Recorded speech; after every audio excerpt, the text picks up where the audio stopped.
শিশুর যদি অতিরিক্ত রাগ থাকে, কান্নাকাটি থাকে, অনেক বেশি ট্যান্ট্রাম, মেল্ট ডাউন, এই ধরনের প্রবলেম থাকে, এই সময় আপনি কি করতে পারেন অ্যাজ আ প্যারেন্ট? সো এই সময় অ্যাজ এ প্যারেন্ট আপনাকে প্রথম যে জিনিসটা এনশিওর করতে হবে যে আপনার বাচ্চা যাতে সেফ থাকে, আপনি যাতে সেফ থাকে। বাচ্চা যদি হাত ছোড়াছুড়ি করে, কোনো কিছু ঢেলে দেয়, আশেপাশে যদি মানুষজন থাকে, প্রথম কাজ হলো আপনি বাচ্চাকে সেফ রাখা এবং কি নিজেকে সেফ রাখা। You can use soft cushion, নরম বালিশ, এই জাতীয় জিনিসগুলো আপনি ব্যবহার করতে পারেন বাচ্চার জন্য। বাচ্চাকে যদি ছোট থাকে সোফার উপর বা খাটের উপর নিয়ে গিয়ে রাখতে পারেন, সো যাতে সে নিজেকে হার্ট না করে, এমনকি আশেপাশে মানুষকে হার্ট না করে। সেকেন্ড যে জিনিসটা আপনাকে খেয়াল রাখতে হবে সেটা হলো যে বাচ্চার ইমিডিয়েট ওই বিহেভিয়ারের পরে আপনি কি করছেন। মনে রাখবেন যে বাচ্চার ওই ধরনের অ্যাগ্রেসিভ বিহেভিয়ারের পরে কখনোই বাচ্চাকে রিয়াকশন দিবেন না। There is a difference between reaction and respond. So reaction আসে হলো আপনার ইমোশন থেকে। আপনি বাচ্চার বিহেভিয়ার দেখে চিৎকার করে বললেন, চুপ করো, এরকম করছো কেন, বা থামো, তুমি সবাইকে মারছো কেন। So this is reaction, where your emotion is involved, your anger is involved, your frustration is involved. আর রেসপন্ড হলো যে আপনি অবশ্যই শান্ত থাকতে হবে। আপনি শান্ত থেকে বাচ্চার সাথে কমিউনিকেট করতে হবে। বাচ্চা যাই করুক না কেন, আপনাকে থাকতে হবে কাম স্টেটে। আপনি শান্ত থাকবেন। আপনি যদি হাইপার হয়ে যান, আপনি যদি চিৎকার চেঁচামেচি করেন, বাচ্চা দেখতে পাচ্ছে যে আপনি রাগারাগি করছেন, তাহলে বাচ্চা সহজে শান্ত হবে না। আপনিও যদি শান্ত থাকেন, বাচ্চা দেখবে যে আপনি শান্ত আছেন, সো বাচ্চা আপনাকে কপি করার চেষ্টা করবে। আমরা এটাকে বলি মডেলিং। ওকে, আপনি কি বিহেভিয়ার বাচ্চার কাছে চাচ্ছেন সেটা আপনাকে মডেলিং করে দেখাতে হবে। আপনি সেই স্টেটে থাকতে হবে। আপনার ফেসিয়াল এক্সপ্রেশন থাকবে নর্মাল, আপনার হ্যান্ডস থাকবে কাম, আপনার বডি ল্যাঙ্গুয়েজ থাকবে কাম। বাচ্চা আপনাকে দেখবে যে আপনি কাম আছেন। ইন দ্য মিন টাইম আপনি যদি অন্য সময়ে যদি বাচ্চাকে শিখিয়ে থাকেন যে কিভাবে ডিপ ব্রেথ করতে হয়, কিভাবে হ্যান্ডস ডাউন রাখতে হয়, কিভাবে প্রপারলি সিট থাকতে হয়, ওই সময় আপনি বাচ্চাকে একটু একটু করে ডিরেকশন দিতে পারেন। বাট আপনি ডিরেকশন দিয়ে ওভারলোড করবেন না। যেমন বলবেন না যে হাত নিচে রাখো, বড় বড় নিঃশ্বাস নাও, বড় বড় নিঃশ্বাস নাও, না, এভাবে না।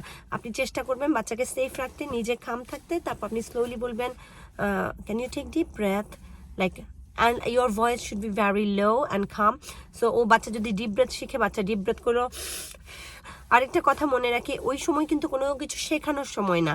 ওই সময় আপনি বাচ্চাকে ডিপ ব্রেথ শেখাতে যাবেন না। ডিপ ব্রেথ আপনি বাচ্চাকে শেখাবেন আদার টাইমে, নাইস অ্যান্ড আপনি বাচ্চাকে শেখাবেন আদার সময়। So in the main time, যখন সে অনেক রেগে গেছে বাট একটু থেমে এসেছে, আপনি আপনাকে কাম রাখবেন। আপনি বাচ্চাকে বলবেন, can you take deep breath, অথবা আপনি এই শব্দটা ইউজ করবেন না। আপনি তার সামনে শান্ত হয়ে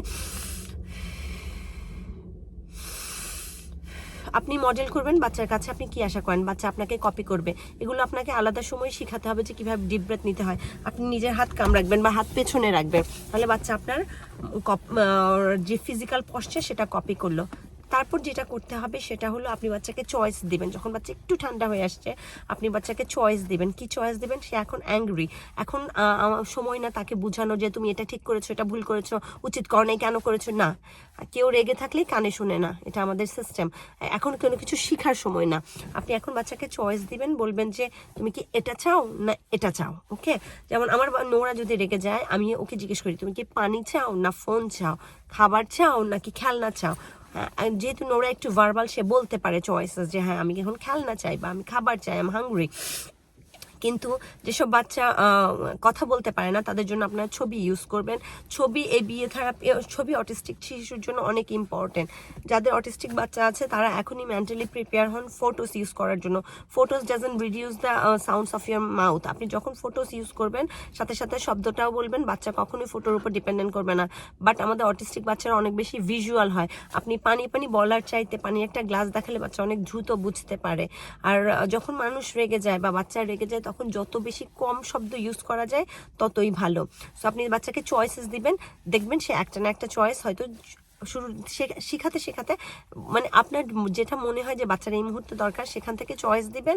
সেখান থেকে সে ধরেন একটা চয়েস পিক আপ করলো, এমনকি নিজেকে কাম ডাউন করার জন্য একটা চয়েস পিক আপ করলো যে হ্যাঁ কী জন্য সে রাখছে, খেলনার জন্য না পানির জন্য না খিদার জন্য। আপনি চয়েসেস দিবেন, ট্রাই করবেন যে বাচ্চা যাতে একটা পিক আপ করে, বা আপনি হেল্প করবেন যে would you like this or would you like that. আবারও বলছি, বাচ্চা যখন রেগে যাবে কখনোই তাকে উচিত অনুচিত শেখাতে যাবেন না, কোনটা ঠিক কোনটা বেঠিক শেখাতে যাবেন না। That is the time your child need your help. teach him how to make choices. অন্য সময় আপনি তাকে চয়েস মেকিং শেখাতে পারেন, যেটা তার অ্যাগ্রেসিভ বিহেভিয়ার সময় হেল্প করবে, তাকে সাপোর্ট করবেন, তাকে শান্ত হতে হেল্প করবেন। পরবর্তীতে অন্য সময় আপনি তাকে বোঝাবেন যে ওই বিহেভিয়ারে কোনটা ঠিক ছিল বা কোনটা ঠিক ছিল না, যদি তার আন্ডারস্ট্যান্ডিং লেভেল থাকে। আর যদি আন্ডারস্ট্যান্ডিং লেভেল না থাকে, এই সময়টা আপনাকে অ্যাগ্রেসিভ বিহেভিয়ারটা এইভাবে আপনাকে ট্যাকল দিতে হবে। স্লোলি সে ব্যাপারটা বুঝতে পারবে যে কিভাবে কাম থাকতে হয়, কিভাবে চয়েস মেক করে নিজেকে শান্ত রাখতে হয়।